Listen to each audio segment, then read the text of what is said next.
दोस्तों कहते हैं कि प्रतिभा कभी उम्र की मोहताज नहीं होती, और अगर यह भी किसी ने सच साबित की है तो वो है world famous record producer and DJ Alan Walker, जिन्हें उनके स्टेज नेम डीजे वॉक्स के नाम से भी जाना जाता है, जिन्होंने की सिर्फ 20 साल की उम्र में फेडेड की तरह ही बहुत सारे हिट्स ट्रैक दिए हैं और आज के यंगस्टर्स के लिए एक आइडियल बन चुके हैं। दोस्तों एलन वॉकर भले ही म्यूजिकल बैकग्राउंड से नहीं थे, लेकिन इसके बावजूद भी वे इस फील्ड में अच्छा खासा नाम कमा चुके हैं और उनके शानदार म्यूजिक की वजह से उनकी फैन फॉलोइंग आज लाखों करोड़ों में पहुंच चुकी है। तो चलिए दोस्तों हम जानते हैं कि एक टाइम तक प्रोग्रामिंग और ग्राफिक डिजाइनिंग के दिलचस्पी रखने वाले एलन वॉकर किस तरह से यूट्यूब की हेल्प से एक जाने माने रिकॉर्ड प्रोड्यूसर बन गए। तो दोस्तों कहानी की शुरुआत होती है आज से करीब 21 साल पहले से, जब 24 अगस्त 1997 को यूके के नॉर्थहैम्पटन में एलन वॉकर का जन्म हुआ। उनकी माँ का नाम हिल्डे वॉकर है जो कि नॉर्वे से हैं, और उनके पिता का नाम फिलिप एलन वॉकर है जो कि इंग्लैंड से बिलोंग करते थे, और अपनी मम्मी पापा की वजह से एलन के पास जन्म से ही 2 देशों की नागरिकताएं थीं। और सिर्फ 2 साल की उम्र में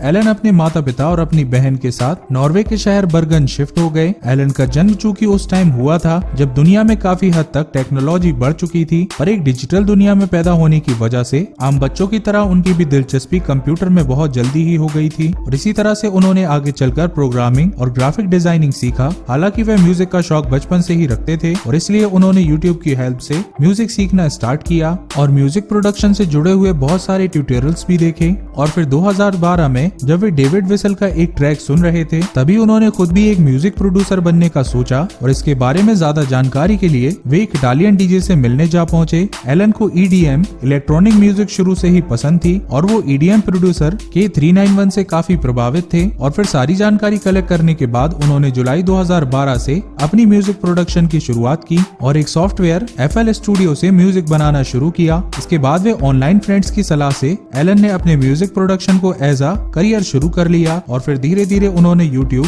और साउंड क्लाउड पर बनाए हुए म्यूजिक पोस्ट करने शुरू किए। ग्राफिक डिजाइनर होने की वजह से 2013 में उन्होंने अपना लोगो भी खुद ही डिजाइन किया। अब चूंकि बंदे में इतना टैलेंट था इसलिए उनके फैंस की तादाद बढ़ती ही जा रही थी, और फिर आगे चलकर 2014 को एलन ने 17 साल की उम्र में फेड नाम का एक ट्रैक रिलीज किया। हालांकि यह ट्रैक तुरंत ही ज्यादा हिट नहीं हुआ, लेकिन इसे फिर से 19 नवंबर को नो कॉपीराइट साउंड के साथ रिलीज किया और तब जाकर लोगों से इसे अच्छा रिस्पांस मिलना शुरू हुआ। एलन के फेड ट्रैक को यूट्यूब पर 290 मिलियन व्यूज मिले और स्पॉटिफाई पर 700 मिलियन का इसे प्ले किया गया, और इसके अलावा साउंड क्लाउड पर भी इसे 20 मिलियन स्ट्रीम्स मिली, और इसे यूट्यूब क्रिएटर्स द्वारा अपनी वीडियोस में भी काफी ज्यादा यूज किया जाता रहा है। लेकिन एलन की लाइफ का टर्निंग पॉइंट 2015 में आया जब सोनी म्यूजिक स्वीडन के अंदर MER म्यूजिक के साथ फेडेड नाम का एक सिंगर आया। इस ट्रैक को 3 दिसंबर को रिलीज किया गया था। इसमें उनके साथ फीमेल वोकलिस्ट आइजलिन सॉदरलैंड ने काम किया, और रिलीज करने के साथ ही यह ट्रैक बहुत सारे देशों में नंबर 1 पर बना रहा।